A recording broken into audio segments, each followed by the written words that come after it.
ଅକ୍ଷୟ ତୃତୀୟାରେ କଳା ରଙ୍ଗର ସାମଗ୍ରୀ କିଣିବେ ନାହିଁ। ଠାକୁରଙ୍କୁ କଳା ରଙ୍ଗର ବସ୍ତ୍ର ଓଢ଼ଣୀ ଦେବେ ନାହିଁ।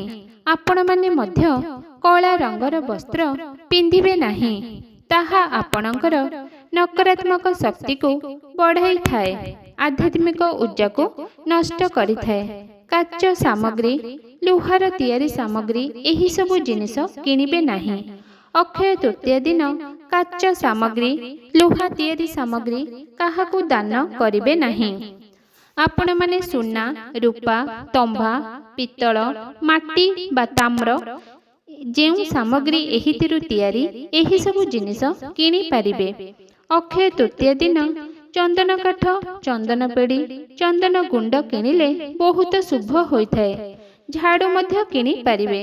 ଧନିଆ ମଞ୍ଜି, ଜବ ଧାନ, ଶୁକ୍ଳ ଧାନ ଓ ପଞ୍ଚଶସ୍ୟ ମଧ୍ୟ କିଣିପାରିବେ। ଏହିସବୁ ଜିନିଷ କିଣିଲେ ବହୁତ ଶୁଭ ହୋଇଥାଏ।